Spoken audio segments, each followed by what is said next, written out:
Welcome to another edition of the Five Star Zone. I'm your host, Rico Beard. And you know what? Let's just kind of go over what happened in the Big Ten quickly over the weekend. But the purpose of this podcast today is to just plant a little seed in your mind, just something to think about. Okay. But the Big Ten is really the Big Three, Little 11. Let's be real. The top three teams did what they were supposed to do. Good Lord. Penn State just absolutely destroyed Iowa in that non-existent offense. Brian Ferentz is probably wondering, who can I run up the score on? Maybe it's going to be MSU this upcoming weekend to balance out the shutout that I got against Penn State.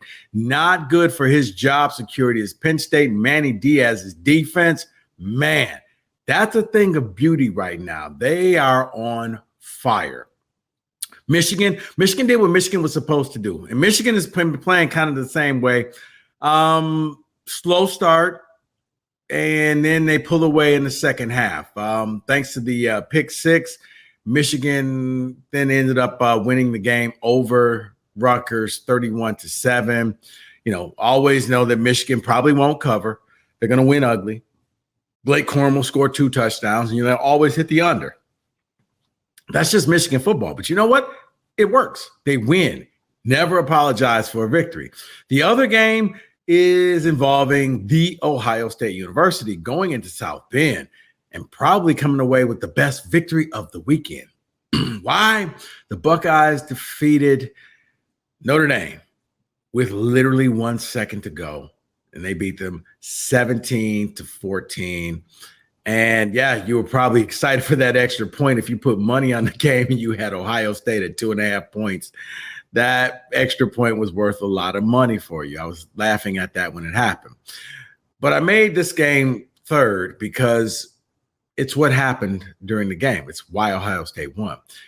And it's something that I think that could benefit the Michigan State Spartans. You're like, what? Bear with me. Ohio State wins. You find out later that Notre Dame only had 10 men on the field for the final 2 plays. That's problematic. Notre Dame fans are not happy about that. It was difficult beating Ohio State or even competing with Ohio State with 11 people on the field. But when you shorthand yourself, that makes things different. That makes things problematic. And that makes fan bases and boosters and alums angry. And you start questioning whether your young head coach is ready for prime time, whether your young head coach can handle this, whether your young head coach can get you to that next level. Brian Kelly couldn't do it. Brian Kelly got them to the edge of the mountaintop, but he couldn't get them to the top of the mountain. Top. And you're wondering now, you hired 37-year-old Marcus Freeman if he is your guy. Now, why do I keep bringing this up? Simply because, look, you all saw what happened with Michigan State. I don't think that the Spartans are fooling anybody. They are what they are. But if you're Michigan State, you know you're going to need a head coach.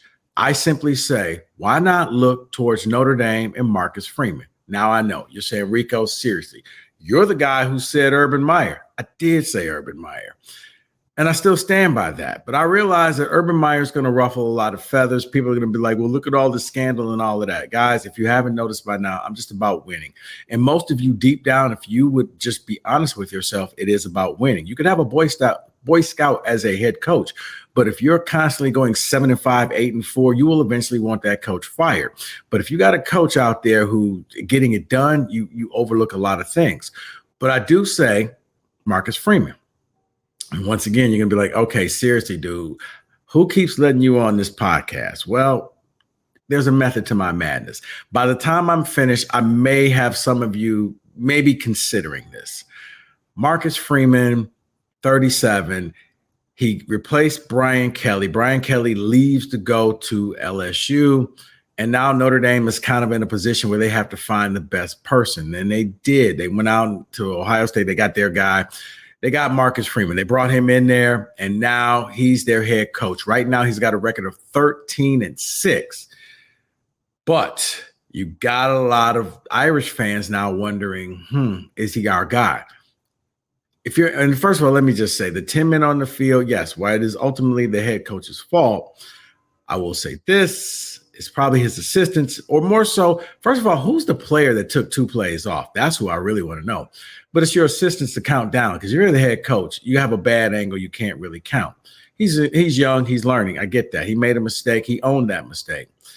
But if you're Notre Dame, you want more. You want perfection. You want into the college football playoffs. That's why I do think this could benefit Michigan State, because though his contract is undisclosed, I believe it was that Brian Kelly was around $3 million when he left to go to LSU. There was a reason why he did not stick around in Notre Dame, folks. Notre Dame is a prime job. Notre Dame is a blue blood job. But Notre Dame does not pay that great. They pay you in prestige. Brian Kelly wanted money, and he wanted a better chance to win. And now he's down at LSU trying to do his thing. I say all this to say, I do believe if Michigan State walked in there, Kelly was making about $3 million. There are reports that Marcus Freeman's making somewhere around $2.5 to $3 million. If Michigan State walked in there and just simply doubled his salary, let's take it to an even number. Let's say they walked in and said, hey, we'll give you a 5-year, $30 million contract. That's about $6 million. Now, you could add incentives in there if you win certain games, if you win the Big Ten title, if you get Michigan State to the college football playoffs, if you win the national championship, you could build those incentives that money can go up. But if you give him a base of $6 million, I don't think that Notre Dame would match that, especially right now. Things are not looking good for him. They're angry. They're upset. They're wondering if they're in over their head. And Notre Dame still has Duke. Notre Dame still has Clemson. Notre Dame still has USC. If Notre Dame finishes the year 9-3, I do think that if Michigan State made an inquiry, they could get him. Now you're also saying to yourself, Rico, nobody leaves those jobs. Well, I just said a few minutes ago, Brian Kelly left Notre Dame. People have left Notre Dame before. And if I tell you that within the last, 3 years, that not only would a coach leave Notre Dame, a blue blood program, but also leave Florida State, would also leave Oregon, not once, but twice. If I told you that coaches would up and leave and go places like Oklahoma, leaving Oklahoma. Oklahoma's been around for a long time. They have history. They have tradition. And Lincoln Riley left for what he thought was a better job with USC. Okay, Michigan State can't compete with USC. Michigan State has the money. Michigan State has the resources. Michigan State's building a $30 million football facility and athletic complex. Michigan State has the money. They have the resources. We all know what Mel Tucker's contract was. My God, it was everywhere. If you watch the Central Michigan game, that's all the announcers were talking about from 10 seconds in. Michigan State has the money. Michigan State could spend the money. And actually talking to some big-time boosters, I think that this is something that they would be willing to open up their pocketbooks for if Marcus Freeman was actually available for the Spartans. I'm not saying he would come, but if I'm Michigan State, I'm doing the back channel work now. I'm going to kick those tires, because if Notre Dame does not make the college football playoffs and Notre Dame finishes with a pedestrian 9-3, I think that he could be had. You could walk in there, double his salary. It's still less than what you paid the previous coach, but I think you're going to get somebody that will check a lot of boxes. This guy can recruit. He has one of the top recruiting classes in the nation right now. And if he just brought a third of those people with him to Michigan State, you wouldn't care about anybody who decommits. It's something that I would definitely do. It's somebody I would definitely reach out to, do the back channel. He's young. He knows the area, played at Ohio State. Like I think he can compete with those schools, Michigan, Penn State, Ohio State, Notre Dame, when it comes to recruiting. Remember, he stole his top running back. He stole from Mel Tucker a few years ago.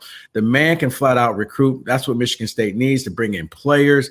I think that he would put together a staff. I think that he would be a good fit in East Lansing. And I'm not saying you're going to get him on the cheap, but I think you're going to get him for more than what Notre Dame is willing to pay. Remember, Brian Kelly left for a reason. Notre Dame pays you in prestige, not in money. You reach out. If I'm the Spartans, if I'm Alan Haller, if I'm the board of trustees, well, not the board of trustees, let's leave them out of that. But if I'm the interim president and Alan Haller and who's ever on that committee, I'm doing some back channeling. I'm seeing what his level of interest is, because this may be something that he maybe would be interested in, especially later on in the year if things continue to not go well at Notre Dame, because you're going to have a lot of unhappy fans, a lot of unhappy donors, a lot of unhappy boosters. You could take advantage. It's one of those things where you buy low. His stock is falling. Buy it now if you're MSU, and I think you will reap gigantic dividends. You're going to need a head coach. I've been hearing names like Mike Elko, the Duke coach, and other coaches. Why not swing and go for Marcus Freeman? I don't think that this is something that's just out of the realm of that you can't have. I don't think that this is something that's a pipe dream. If you open your mind and you really think about it, Michigan State, if they and I would even go as high, it's not my money, but I would go as high as about $7 to $7.5 million a year. I think that you can have him. He's young. You're going to take a chance on him, but I think he would galvanize this team. He would galvanize this program. And I think that you would find the stability that a lot of Spartan fans are looking for. So just something to think about. I thought I would pass that along to you. Thanks for listening. Thanks for watching the 5-Star Zone. Keep liking, subscribing, telling your friends, giving great reviews. I'll be back later on in this week to break down more of the Big Ten games for the upcoming week. But like I said, just something to think about if you're a Michigan State fan. Maybe, just maybe, Marcus Freeman could be the answer. I'm Rico Beard. Thanks for watching the 5-Star Zone.